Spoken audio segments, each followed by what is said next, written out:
Welcome to the London Design Awards and, of course, the London Design Summit. I'm very pleased to be joined by Chris Bonner and Catherine Lyon.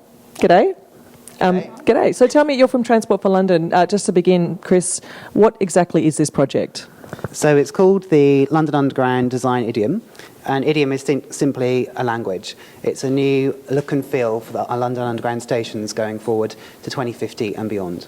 And what was the background to the project, Catherine? Why did this need to occur?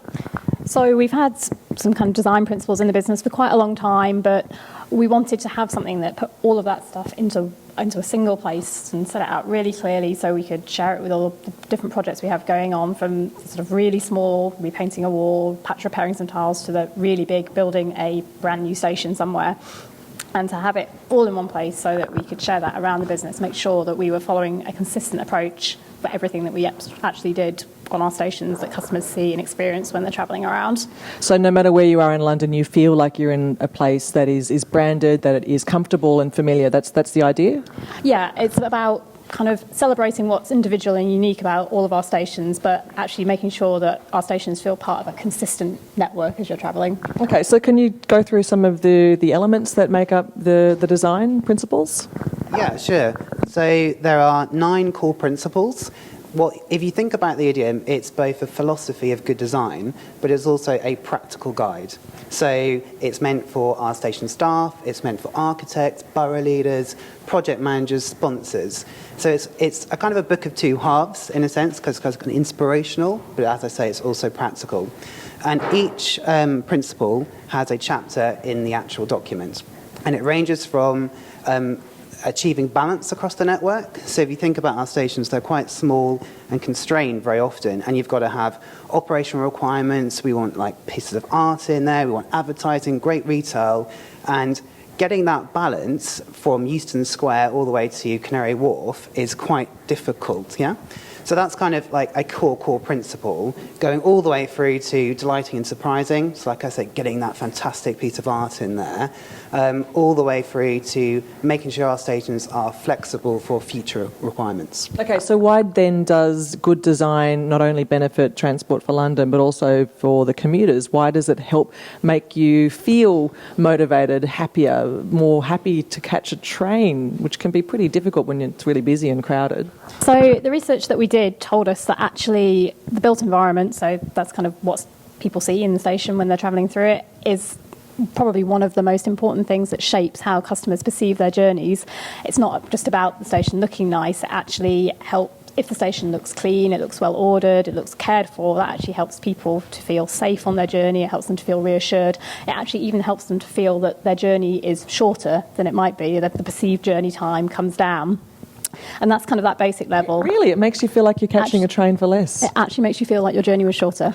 Amazing. It is amazing. And that means that that's your basic level. But then as you kind of go up that hierarchy, if we have stations that are really fantastically designed, that they're nice and uncluttered, people can find their way intuitively through them, that actually almost makes that journey experience life-enhancing for people. And in turn, that makes them feel more positive about the Underground, and kind of you have a nice virtuous cycle of good design, happy customers. And how has it improved or accelerated the goals of Transport for London itself by going through a process like this, which is quite specific because it's across, the network? So how does it work for Transport for London?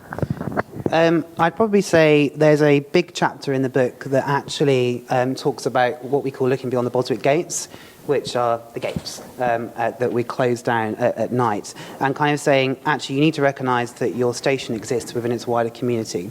So helping that interconnectivity with other transport modes, from walking to cycling to buses to the river, etc. But also creating really world-class environments helps our retail obligations and our goals as well. So getting those really amazing high-class retailers, vending, etc., into our stations, which we know that customers want as well. And finally, we have massive change programs going on at the moment. So you would have noticed that a lot of the ticket offices are actually closing. So making sure that our built environments, as Catherine mentioned earlier on, our stations, actually physically respond to customer and staff needs, which evolve and change over time, is really important. And are they happy to do that, the staff on the stations? Do they adopt these practices? Yeah, so the majority of our staff are actually coming from outside of the ticket office environments and coming into the ticket hall, interacting more with customers. And I guess what I mean by that is you need to reshape those environments to make sure that they're actually responding to those new needs.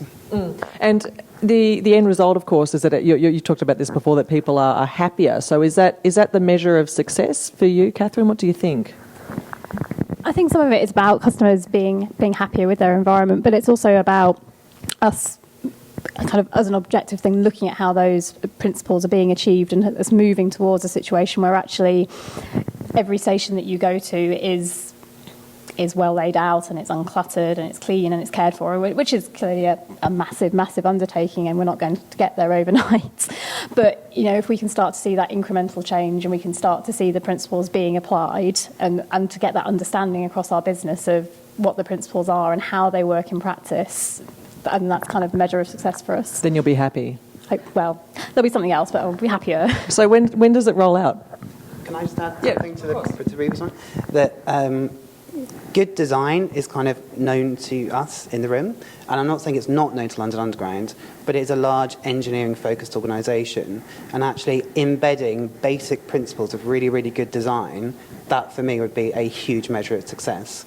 So within the Idiom, we talk about lighting, and we're trying to move away from kind of hospital-style lighting, overly harsh, overly lit, to layers of light. So you feel more like you're in a convivial space, like your living room, and you're intuitively drawn through the space. So there's bits of it, it's kind of basic good design, and bits of it that is trying to take us on. So you're talking about wayfinding, for example. Yeah, so to make wayfinding. it makes it a lot more sort of easy to get around. You don't feel so stressed. You don't have to look at a million signs just to know which exit to go to. Well, for us, if you can physically create an environment that doesn't need signage, of course you'll need some signage, it's a very complicated system, but where you can minimise signage, that's a great design solution. I imagine Transport for London, and I know we've talked about this, is a huge organisation. So there's a lot of people working here. So what does it take to get to this point, to create that kind of, I suppose, that sort of energy within the organisation to make change like this? I'll say one quick thing, then hand over, which is kind of getting people's buy-in from the beginning. So we've had a lot of press coverage about the Idiom recently, and people have focused on the cool CGIs. But actually, the cool CGIs are a product of a brilliant brief that was written a couple of years ago. And it wasn't just us in an ivory tower writing a brief. We kind of collaborated with a lot of people within the business, from operational staff through to sponsors, to make sure that they were brought in from the beginning. So not everyone, of course, but I think the majority are actually quite excited about the project because they feel it's their project. It's not just our project. So I think that's helped. It's not just your two project? Are you sure? Did you do it all? How big's that book? You must have been up all night. There have been quite a few sleepless nights over the last few years. Catherine? Yeah, and as Chris says, we've been doing that engagement from day one to get that content together, make sure the business is happy with the content.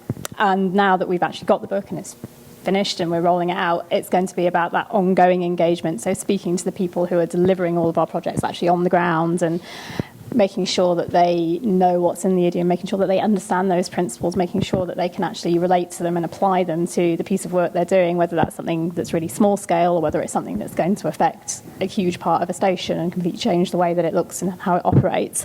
And I think that's not going to be something that happens overnight. That's going to be something that we're doing over the coming months and probably the coming years to kind of really embed those values within the business, because as Chris says, we have a lot of engineers, and sometimes the way engineers approach a problem is not the way that designers approach a problem. So it's about kind of linking those two approaches together to make sure that we get the best end result for everybody. Yeah, to redesign the whole business itself, don't you? So which station is to be fixed first?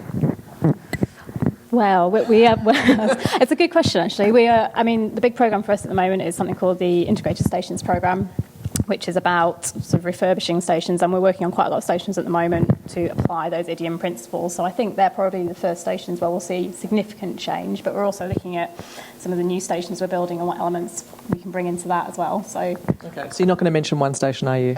Go on, do one, just one. I think you're already seeing it on some stations because there's a lot of decluttering that's happening, but the first big bang Idiom station will probably be something like Charing Cross, closely followed by Liverpool Street. Okay. Yeah. Sounds good. I better come back and catch a train. Come back. Very quickly. Chris, Bonner, Catherine, thank you so much. Great to have you. Thank you. Appreciate it.